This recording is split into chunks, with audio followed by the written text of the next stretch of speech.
Good sound. So Ben, Yeah. first of all, how was the emotion yesterday night to be on Piazza Grande in front of that huge audience receiving the award? What does it feel like? Well, I've never been to a larger outdoor theater in my life, and it was very exciting. We had a talk yesterday about many people see movies on their phone, while they're riding the train, right? We've all done it. But we know that cinema and the design of it is a big screen experience with big sound, if you can manage that. So that was very exciting to see just a sea of people out there, all the beams of light, everything. It was a wonderful environment, so I enjoyed it. Thank you. So let's start from the beginning of your career. Did your family was connected with the movie business? My family was not connected with the movie business. My father was a chemistry professor at Syracuse University. My mother took care of the 3 children in the family. She also was an instructor at the university in child development. So any experiments they did, I was the before and my sister was the after. I was the bad child, and then they would do something and the good child would be my older sister. So there was no cinema background, but my father and my grandfather were photographers for hobbies, and they were very interested in technology, sound recording. And they passed along started a lot of interest in me in shooting our home movies and developing pictures right back when you used to do that. So I had a number of hobbies that came out of those activities.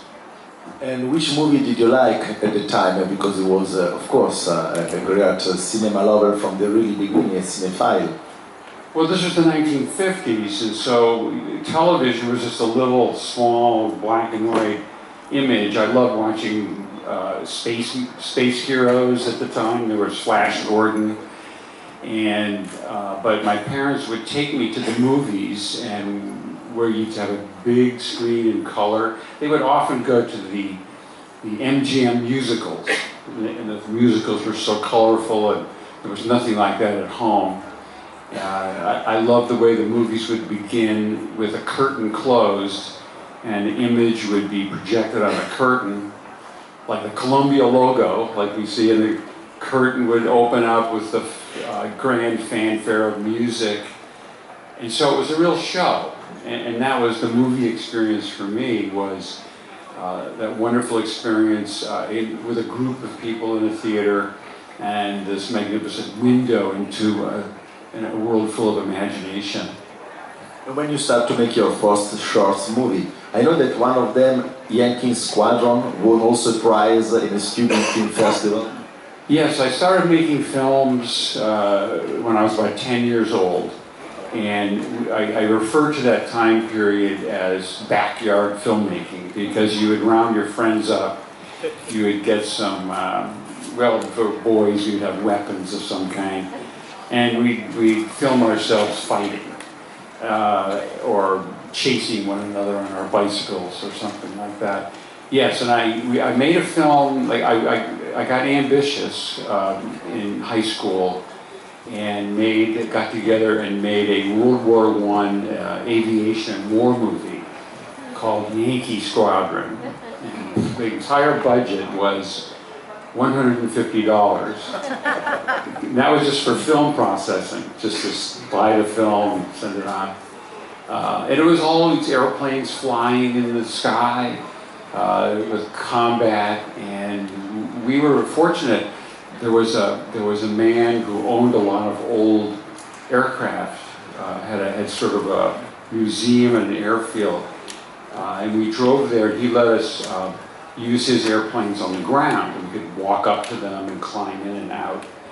But back in our home, in our backyard studio, we built a section of an airplane that we could sit in out of paper mache, and we had to figure out how to make the airplanes look like they're flying.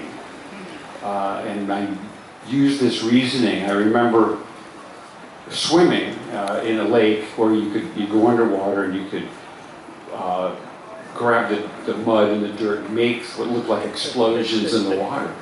I said, well, let's build something like that. So we got a large fish tank, aquarium, that was left over from a store, filled it with water, and we put these model planes about this big in it, and they would float through the water, and we'd film them against the sky, going back and forth. And that's actually was a great special effect. We were able to do our combat scenes that way, just through editing of that material. So it was kind of, I was interested in science, and so I kind of solved that problem with a scientific approach of how to do underwater aerial photography,